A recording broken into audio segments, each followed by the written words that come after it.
A graça e a paz de Jesus estejam com todos. Eu sou o Padre Duarte Sousa Lara, sacerdote da Diocese de Lamego, Portugal. Fiz há algumas semanas um vídeo sobre o fim dos tempos, com algumas orientações práticas. E partilhei várias coisas que tinha no coração já há muitos anos. E eu temia que gerasse um certo alarme, um certo tumulto. E, como eu tentei sublinhar no vídeo, eram questões práticas, mas menos importantes, né?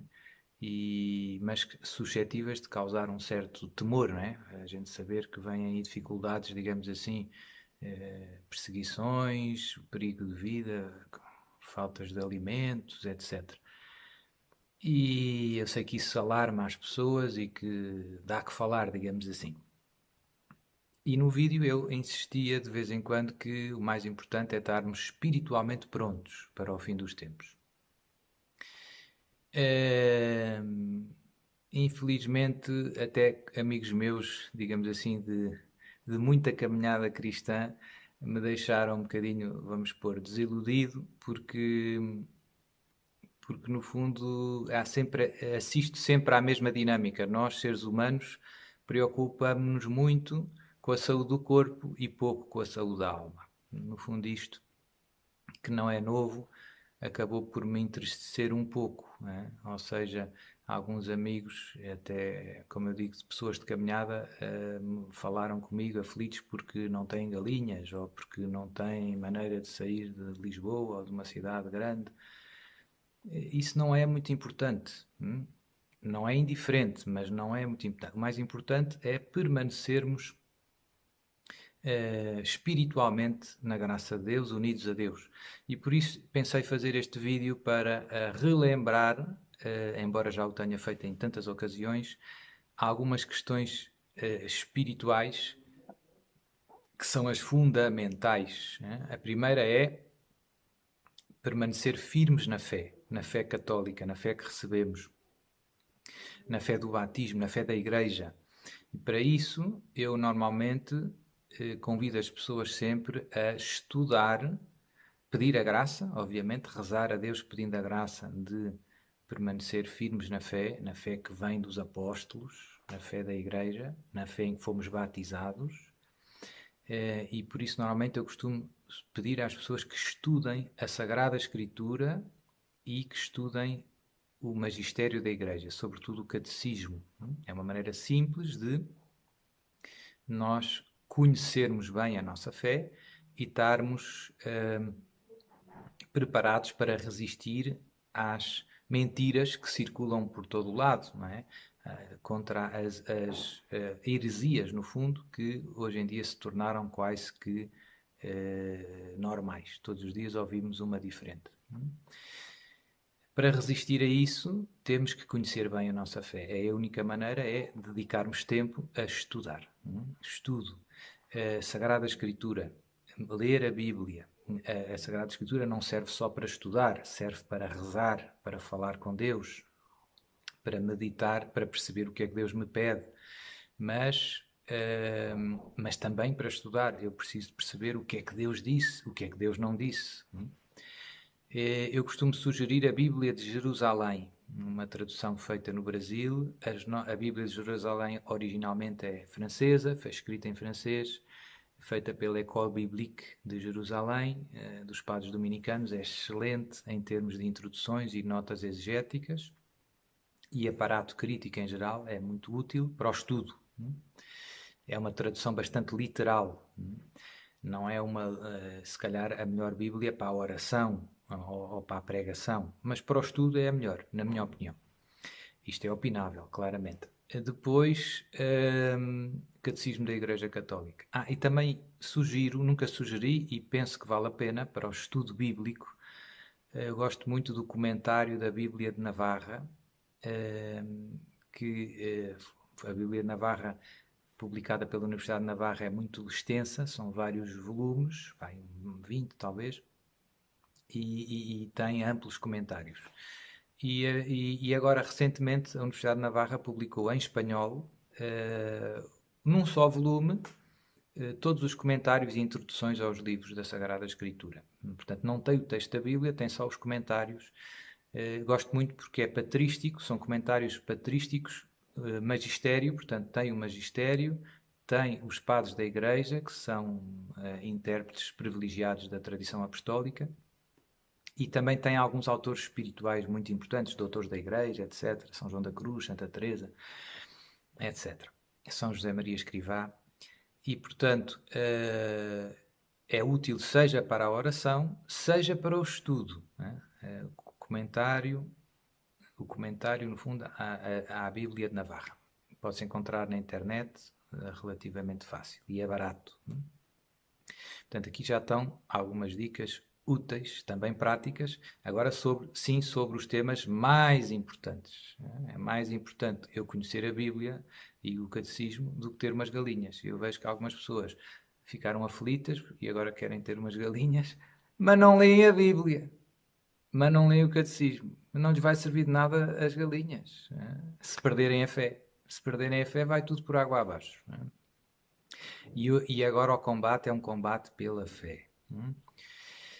Portanto, depois, segunda ponto em que eu insisto muito é rezar, rezar, rezar muito.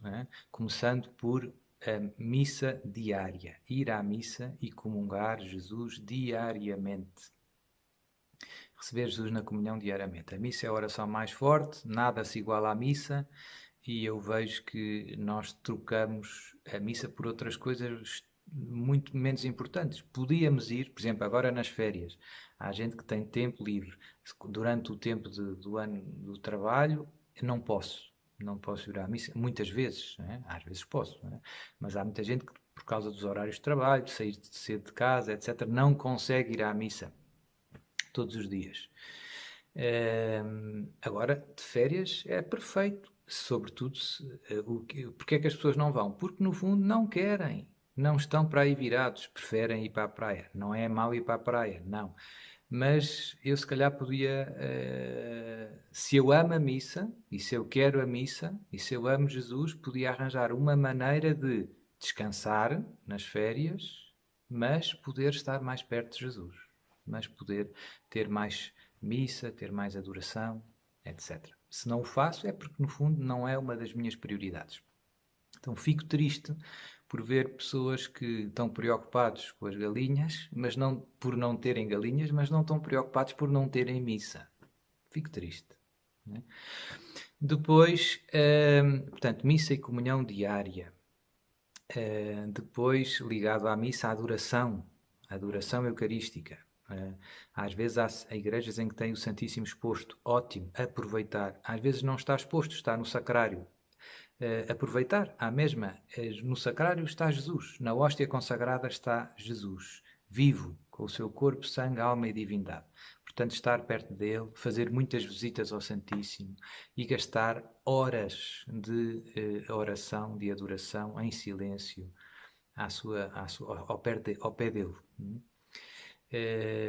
O que é que eu sugiro? Eu não queria dar, pois, cada um é que sabe, mas quer dizer, estar uma hora em adoração ao Santíssimo não me parece nada do outro mundo, parece uma coisa normal, devia ser normal, na minha opinião. Não é, enfim, não queria, não. Quer dizer, uma hora eu diria que é uma coisa normal. Jesus, no Jardim das Oliveiras, diz aos apóstolos, orai e vigiai, não fostes capazes de vigiar comigo nem uma hora. Pedro, Tiago e João. Portanto, para Jesus rezar uma hora seguida não é assim nada de transcendente.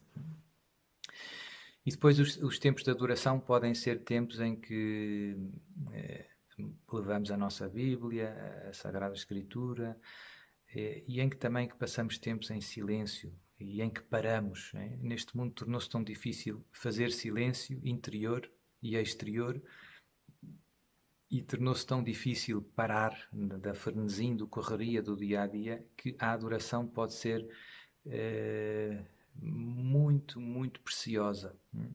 Faz um bem imenso às nossas almas. Estar em adoração na presença de Jesus Eucarístico. Como eu dizia, exposto ou no sacrário. Depois uma coisa mais simples são as visitas ao Santíssimo. Quando eu passo numa igreja, se calhar, se vou a pé ou assim, porque é que não entro? Porque é que não ajoelho? Porque é que não digo, olá Jesus, né? Eu amo-te. E 2 minutos, 3, né? E depois continuo, né? Para ir aos correios, ou ao banco, ou ao talho, ou ao que for, ou ao supermercado. Portanto, Eucaristia, isto devia estar no topo das nossas prioridades. Depois, confissão frequente, né? Para poder comungar com fruto é preciso estar na graça de Deus e a confissão ajuda-nos a isso, a voltar para a graça de Deus, se a perdemos por desgraça, com o pecado mortal, e a crescer na graça de Deus também, a confissão frequente, digamos assim, quando não temos pecados mortais, confessamos, temos as culpas, digamos, os pecados veniais, os pecados mais ligados à nossa fragilidade humana, ao nosso dia-a-dia. Infelizmente, nós pecamos. Como diz a Escritura, o justo peca 7 vezes ao dia. A Igreja recomenda que confessemos com frequência e recomenda também, não obriga, que confessemos os nossos pecados veniais. Estritamente obrigatório é confessar os pecados mortais, o tipo e o número. Os pecados veniais não é obrigatório, mas é recomendado. E quando nós confessamos os pecados, os nossos pecados, sejam eles quais forem, recebemos o perdão e recebemos um remédio para vencê-los, né? Para vencê-los. Ou seja, recebemos a graça de Deus, a ajuda de Deus na nossa luta contra o pecado, que não termina no dia da nossa morte. É uma luta, é uma luta. E, portanto, o sacramento da confissão ajuda-nos a manter viva esta luta, a não desanimar, a não desistir, a não parar de lutar. A confissão aviva em nós a contrição, aviva em nós o fervor, o zelo na busca da santidade. Portanto, confissão frequente. Eu costumo sugerir às pessoas pelo menos uma vez por mês, mas o ideal é todas as semanas, ou de 15 em 15 dias. Depois, temos também ligado ao sacramento da confissão as indulgências. Também já falei várias vezes disto. É bom, no fundo, aproveitar as indulgências que podemos ganhar em cada dia. Há várias obras que têm indulgência plenária, que são fáceis. Ler, pelo menos, e meditando a Sagrada Escritura meia hora, visitar, adorar o Santíssimo meia hora, rezar o terço em família, os exercícios espirituais de alguns dias, fazer um retiro de 3 ou 4 dias já dá indulgência plenária. Enfim, fazer a via sacra na igreja, onde estão as estações, digamos assim. E tudo isso podemos receber uma indulgência plenária que, em nosso benefício, ou podemos aplicá-las em sufrágio das almas do purgatório. Eu habitualmente ofereço sempre, todos os dias, pelas almas do purgatório, cada um fará o que quiser. É mais uma grande ajuda nesta nossa caminhada espiritual, nesta nossa união com Deus, nesta nossa preparação para o fim dos tempos. Em terceiro lugar, eu diria o rosário, né? Portanto, missa, confissão, rosário, né? Rezar o rosário. O terço, Nossa Senhora pede, como sabem, em todos os sítios em que aparece, e agora mais recentemente tem pedido o rosário. O rosário é fundamental, fundamental. É possível rezar o rosário todos os dias? Sim, é. Eu rezei o rosário todos os dias durante muitos anos, antes de ser padre, antes de ser seminarista. É possível, é possível. Torna-se um hábito. Torna-se um hábito. Se calhar não vou ter tempo para jogar tanto computador, ou para ouvir música, ou ver tantos filmes. Vou fazer menos de outras coisas e vou fazer mais. Mas é possível, é possível. Portanto, rosário, se for em família, eu normalmente sugiro pelo menos um terço em família, nas famílias em que todos rezam o rosário, e depois os outros terços, cada um pode ir rezando ao longo do dia. Eu rezo, aproveito o tempo em que vou de carro para a paróquia, rezo um terço ou um bocadinho mais, depende das distâncias, não é? E assim vou rezando ao longo do dia o rosário. Portanto, o rosário, na minha opinião, é muito importante. Depois, a Lectio Divina, que não é bem o estudo da Palavra de Deus, como eu dizia, é um estudo mais para perceber os conteúdos da nossa fé, em que é que acreditamos, né? E o que é mentira. Por exemplo, os erros da nova era. Como é que eu distingo os erros da nova era? Eu tenho que conhecer a revelação. O que é que Deus nos revelou? O que é que a Igreja ensina sobre este ponto? A reencarnação existe ou não? O que é que Deus disse? que é para resistir aos erros que o mundo me propõe. O Reiki é possível ou não é possível para um católico? Estuda, né? Vou ao centro espírita ou não vou ao centro espírita? Estuda. Deus deu essas respostas na Sagrada Escritura. O Magistério falou sobre esses temas. E nós ignoramos, não estudamos e depois ficamos confundidos muito facilmente. Mas o que eu dizia, a Lectio Divina, que, como eu dizia, podemos levar para o Santíssimo, é mais uma leitura orante da Palavra de Deus. Eu pego na Bíblia e no estudo o meu objetivo é aprender o máximo no mínimo de tempo possível. Na meditação, na oração, feita com a ajuda da Sagrada Escritura, o objetivo não é ler o máximo de páginas possível, é meditar, saborear cada passagem e tentar ouvir a voz de Deus. O que é que Deus me quer dizer com esta palavra? O que é que Jesus me está a dizer? O que é que Jesus quer de mim agora? Nestas circunstâncias em que eu me encontro, etc, etc, etc. Normalmente eu medito os textos da missa de cada dia. É uma coisa que muita gente faz. Mas não é obrigatório. Eu posso pegar noutra passagem do Evangelho, etc. Também eu costumo recomendar muito meditar na paixão de Jesus. Porquê? Porque é uma grande escola de caridade, de amor a Deus e ao próximo. Não é? Porque na paixão de Jesus brilhou de uma maneira mais evidente o amor infinito que Jesus tem por cada um de nós. E para isso posso pegar nos Evangelhos, e para isso posso fazer a Via Sacra, e há outras devoções conhecidas, não é? O Preciosíssimo Sangue de Jesus, etc. Há muitas devoções. As horas da paixão, há muitas coisas que nos ajudam a meditar na paixão. São muito frutuosas do ponto de vista espiritual. Enfim, estes meios práticos de alimentar a nossa união com Jesus, a nossa amizade com Jesus, são decisivos e são a parte mais importante da nossa preparação para este fim dos tempos que estamos a começar a viver. O resto é tudo secundário, menos importante. Né? Se eu tiver fé forte, se eu estiver na graça de Deus, se eu rezar, e tiver fechado um apartamento e não tiver galinhas, está tudo bem, está tudo bem, está tudo bem. Jesus está comigo e Jesus vai-me ajudar e vai-me guiar e vai-me defender e eu vou morrer, mais tarde ou mais cedo, e vou para o céu. E é isso que interessa, não é? E se eu tiver galinhas e vacas para ter leite e tangerinas e maçãs e laranjas e perder a fé, é um desastre. É um desastre. É um desastre. Agora, se eu tiver as duas coisas, ainda é melhor. Se eu tiver muito unido a Jesus, tiver adoração 3 horas por dia e via sacra e muita oração e galinhas e pronto, então digamos assim, eu penso que essas são as condições ideais, né, para atravessar estes tempos, a tempestade que se aproxima. Pronto, fiz este vídeo para voltar a insistir nas coisas mais importantes. Infelizmente, como eu digo, nós preocupamos muito com o almoço, né, e pouco com o almoço da alma, com o alimento da alma, que é o que mais interessa.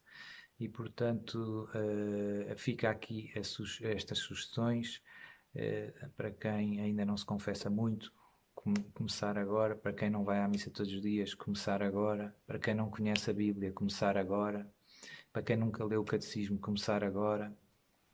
Não perdermos mais tempo e investirmos na nossa saúde espiritual, na nossa união com Deus, na nossa santificação. Enfim, se estivermos firmes na fé, vai sobrar um pequeno resto fiel, também já preguei sobre isto. A dúvida é, será que tu e eu vamos pertencer a esse resto fiel? Depende também da nossa resposta à graça de Deus, né? Depende também do nosso empenho.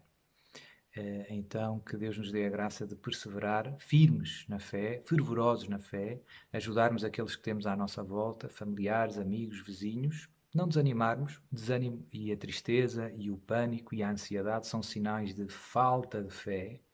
Eu também fico triste por ver pessoas que, supostamente de caminhada cristã, que estão muito aflitas e muito ansiosas. O que é que isso demonstra? Demonstra pouca fé. Demonstra pouca fé, no fundo, uma certa imaturidade espiritual. Portanto, resumido e concluindo, não temais os que podem matar o corpo, os que não podem matar o corpo, mas podem matar a alma. Ou seja, não temer o mal físico, mas temer o mal espiritual, o pecado. O pecado é que é o nosso maior inimigo, sempre foi e há de ser, e portanto a nossa luta tem que estar focada.